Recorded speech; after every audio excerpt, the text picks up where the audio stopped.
Okay, so I just changed the strings and cables on this Bear Alaskan, and I thought I'd try to give you some close-up views of the strings. Like, these are not the worst looking in the world. He's taken really good care of them.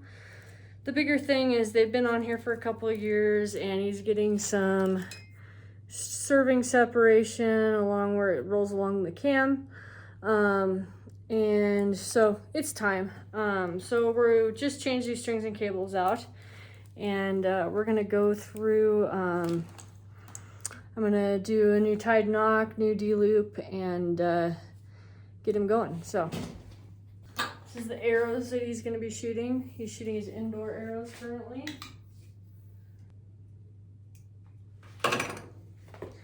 So one little quick tidbit is if you're shooting a limb-driven rest and that launcher is lifting it all, you want to make sure that you tighten this cord so that's tight, so the launcher is not lifting it all. That can affect your performance on a drop-away rest and cause you some troubles. So I'm going to get the string level. And then we have an arrow level. And all of this gives us a good starting point for when we go to tune the bow. I find if you do a good job getting everything all level and happy here, it makes your life a lot easier when you go to actually shoot the bow. I'm just getting a knot on here to hold everything. This knot fit is not, it's actually pretty good, but it's not gonna stay in place for us, so I'm gonna tie a knot here to just kind of hold it for me. All right, and then your rest, a good place for your arrow a good starting point is your arrow going through the burger holes. Sometimes fletching clearance are the reasons we might go a little higher or a little lower. And there's rabbit holes on all of this stuff that you can dive down, but starting through the burger holes is usually really good for most people in most situations. So I did my top knot. Now I'm going to do a bottom knot. I usually tie a top and a bottom tied knot because if I ever need to tie a new D-loop, I have that spot already marked. And then the other thing is that I'm not getting any knock pinch. Now I've seen different pros I've seen all have different ways to do this. I kind of like doing a top and a bottom. I've tried maybe just having a bottom before, and I don't know, I kind of like having a top and a bottom. Am I a world champion level archer? No. But that's kind of usually where I like to start. Now, what you probably can't see here is you don't want that bottom knot tight to the knock. You actually want to have a bit of a gap there because your string is straight, and then when you draw the bow back, that goes from straight to turning into a triangle. So if those knots are tight to that knock, it's going to pinch. So we actually want a little bit of a gap there so we don't get any pinch. And that's why I like to have somebody leave an arrow with me when they get new strings, because I want to make sure that not only am I setting their rest tight, that their arrow is appropriate for their bow, that their arrows are shooting good out of their bow, but I'm also checking for this too. So I really like it. It's a good practice to have somebody leave an arrow when they get new strings. Now I'm going to cut my knots. If you ever cut any of your own like tag ends or anything off your string, you want to be careful of where your flame goes on your lighter. You don't ever want your flame going up into your string. That's why I kind of roll the bow forward. So I've got a couple tied knocks on there. So you'll see this material here. We're gonna make some little balls and we're gonna burn them. We're gonna burn the balls. Sorry, I had to try to be funny.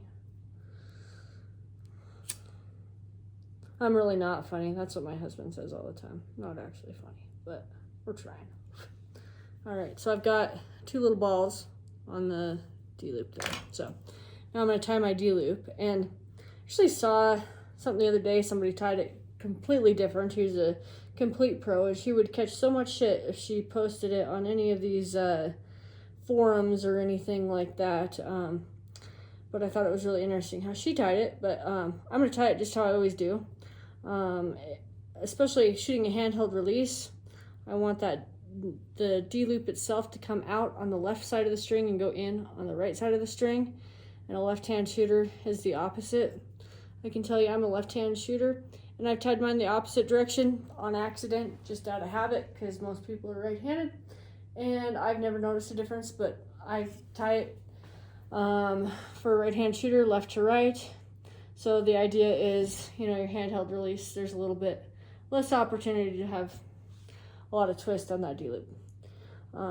So anyway, that's how I tie it. Some of the stuff I think matters more than others, but and I don't think that what I'm doing is probably the biggest detail that you need to pay attention to. But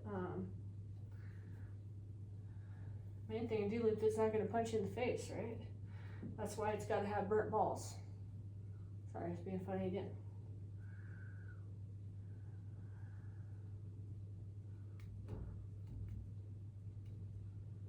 Got my D-loop pliers, and I'm just going to snug this down.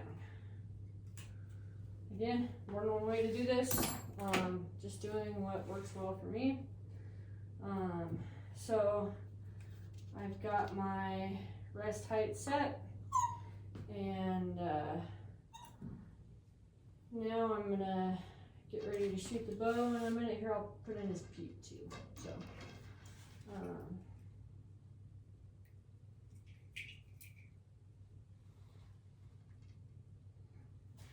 Who's curious how many pounds this bow is at now after we change the strings? And it'll change slightly as we change the cam timing.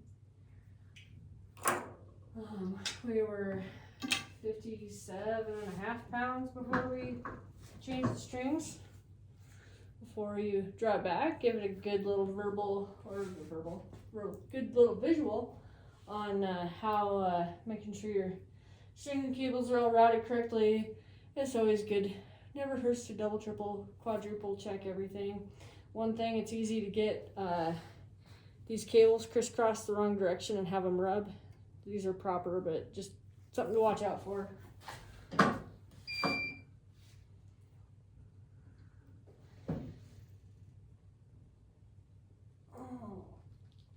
I still think I'm gonna have to add a couple twists to these cables. It's about 58.5 right now, so it gained a half a pound. But we're gonna see what the cam timing looks like and what our specs are and kind of go from there. So next we're gonna shoot the bow.